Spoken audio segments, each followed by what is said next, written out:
Erev Tov Rabotai, we are continuing with our Mishna Yomi, Masechet Makot.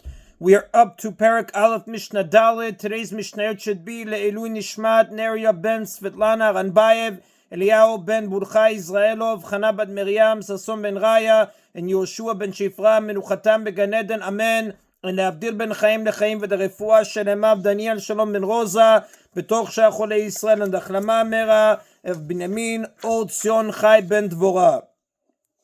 The Mishnah discusses what offering atones for someone who never becomes aware of his tumah.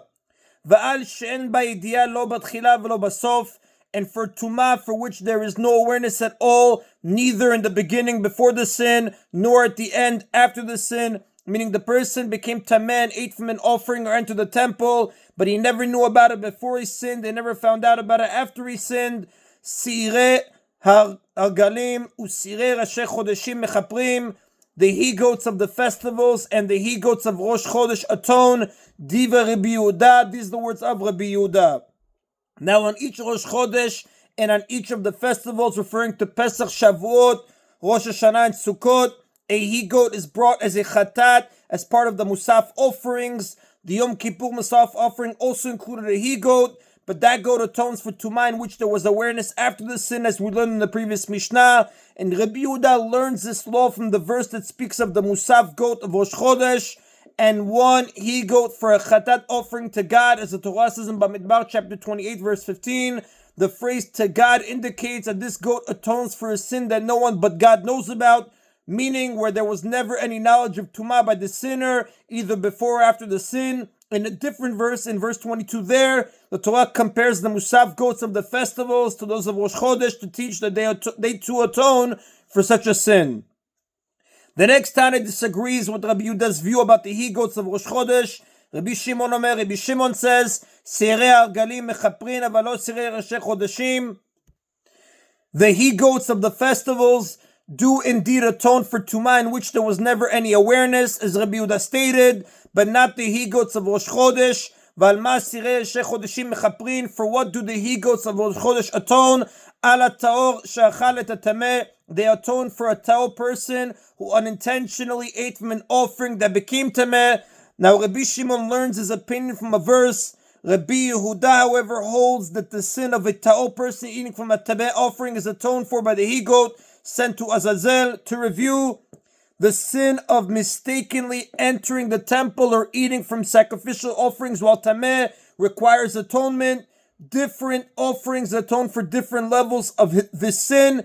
The variable chatat, a personal offering, atones for someone who knew of his tumah both before and after entering or eating, but forgot at the time of his sin.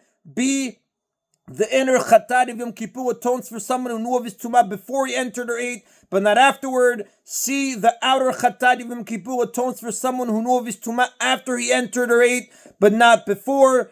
D, the he-goat chatat of the festivals atones for someone who never knew of his tumah either before or after his sin. E, the he-goat chatat of Rosh Chodesh also atones for this according to Rabbi Yehuda, but not according to Rabbi Shimon. All of these distinctions apply equally to someone who remembered his tumah but instead forgot that the place he was entering was the temple, or that the food he was eating was from an offering.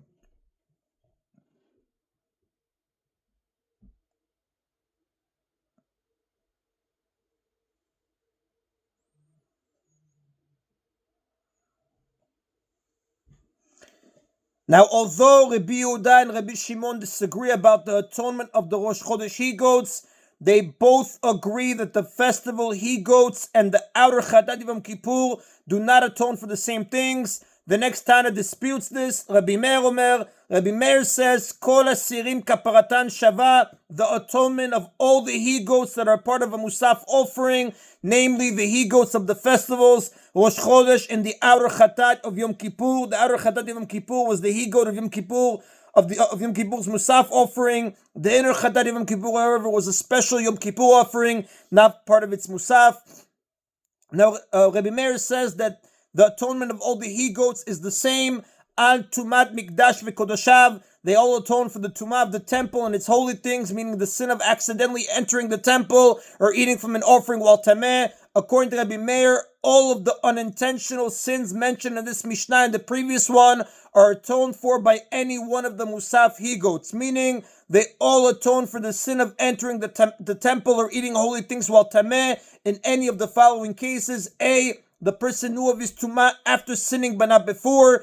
B, he never knew of his tumah either before or after sinning. C, he was tahor but he ate from an offering that was tameh. Therefore, according to Rabbi Meir, a person who mistakenly enters the temple or eats its holy things, offerings in any one of these three circumstances receives atonement on the very next Rosh Chodesh festival, Yom Kippur, whichever comes first. According to the other Tanaim, however, he would not receive atonement until the day that the Musaf specific to his form of sin is offered. All of these Tanaim agree that the atonement of the inner he-goat of Yom Kippur is unique, and it does not atone for what the other goats atone. The inner he-goat atones, meaning suspends punishment for someone who knew of his tumah before he sinned and then forgot, and he has not yet discovered that he sinned. None of the other he-goats atone for this type of sin. The Mishnah now repeats Rabbi Shimon's opinion in full in order to record a debate he had with the sages about his opinion. Rabbi Shimon would say, the he-goats of Rosh Chodesh atone for a ta'or person who mistakenly ate from an offering that was tameh, and the he-goats of the festivals atone for a tameh person who ate from an offering that was tahor, or who entered the temple in a situation where there was no awareness of the tumah at all in his part, neither in the beginning nor at the end. And the outer he-goat of Yom Kippur atones for a situation where there was no awareness in the beginning, but there was awareness at the end. Amrulo, the sages said to Rabbi Shimon, Mao shikrevu ze bazeh. Can these he-goats be offered one in place of the other? For example, if a he-goat designated for the Musaf offering of Yom Kippur was lost and then found after Yom Kippur, can it now be used for the Musaf offering of a festival or Rosh Chodesh? The same question would apply to the he-goat of a festival or Rosh Chodesh Musaf that was lost and later found. Amar lem yikrevu. Rabbi Shimon said to them, they may indeed be offered for the Musaf of a different day. It was well known that this was the law. The sages were merely checking whether Rabbi Shimon accepted this tradition before challenging his view from it. Amrulo, the sages said to him, Ho'il ve'en kaparatan shava he'ach kirvin ze bazeh. Since their atonement is not the same according to you, meaning since they do not all atone for the same things, how can they be offered one in place of the other? Now there is a rule that a chatat offering designated to atone for one sin cannot be used even by the same person to atone for a different sin, as the Mishnah says in Keritut chapter 6, Mishnah 7, and the Rambam writes in Echot Shigagot chapter 3, Halakha 3. If so, how can the outer he-goat of Yom Kippur, which atones for someone who knew about his tumah after he sinned but not before, be used as the musaf goat of a festival, which atones for someone who never knew about his tumah, or for the musaf goat of Rosh Chodesh, which atones for a ta'or person who eats matameh offering? Since they each atone for something else, according to Rabbi Shimon, they should not be able to substitute for one another. Now the sages who asked this question follow the view of Rabbi Meir, who says that the musaf goats of Yom Kippur, the festivals, and Rosh Chodesh all atone for the same things. This explains why they can be offered in place of one another. Amar lem, Rabbi Shimon said to them, Kulan ba'in lechaper al tumat mikdash vekodoshav.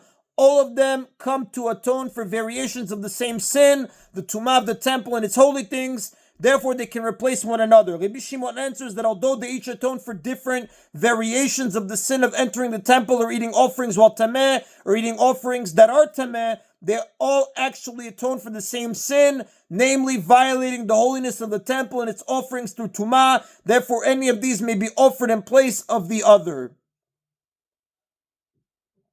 And that is then of Mishnah Daled. Now, in Mishnah Dal, we learned that in Rabbi Shimon's view, the outer he-goat of Yom Kippur, the he-goats of the festivals, and the he-goats of Rosh Chodesh each atone for a different thing. Mishnah Vav now records another version of Rabbi Shimon's view and of the discussion between him and the sages. Rabbi Shimon ben Yehuda Omer Mishmo, Rabbi Shimon ben Yehuda says in Rabbi Shimon's name. Now, whenever the Mishnah mentions the name Rabbi Shimon without identifying his father, it refers to Rabbi Shimon ben Yochai. So Rabbi Shimon ben Yehuda says in the name of Rabbi Shimon, Sireh Rashi Chodeshim mechaprin al hatao shachal et hatameh. The he-goats of Rosh Chodesh atone for a ta'o person who mistakenly ate from an offering that was tameh. Mosif alem sheregalim. The he-goats of the festivals, the modern day, shemechaprin al hatao shachal et hatameh, and that they too atone for a person who ate from an offering that was tameh. Va'al she'en ba'idiyah lo b'tchila v'lo basof. But they also atone for a sin of tumah, meaning for a tameh person who entered the temple or who ate from an offering that was tahor, in a case where there is no awareness at all, neither in the beginning nor at the end. According to this version of Rabbi Shimon's view, the festival goats atone for two things, while the Rosh Chodesh goats atone for only one. The festival goats atone for the same thing as the Rosh Chodesh goats do, in addition to having their own atonement. This differs from the previous Mishnah's understanding of Rabbi Shimon, according to which they each atone for only one thing. Mosif alen shel Yom Kippurim, the outer he-goat of Yom Kippur. Now there is only one Musaf goat brought in Yom Kippur. When the Mishnah states this phrase in the plural, it refers to the Musaf goats of all Yom Kippurs.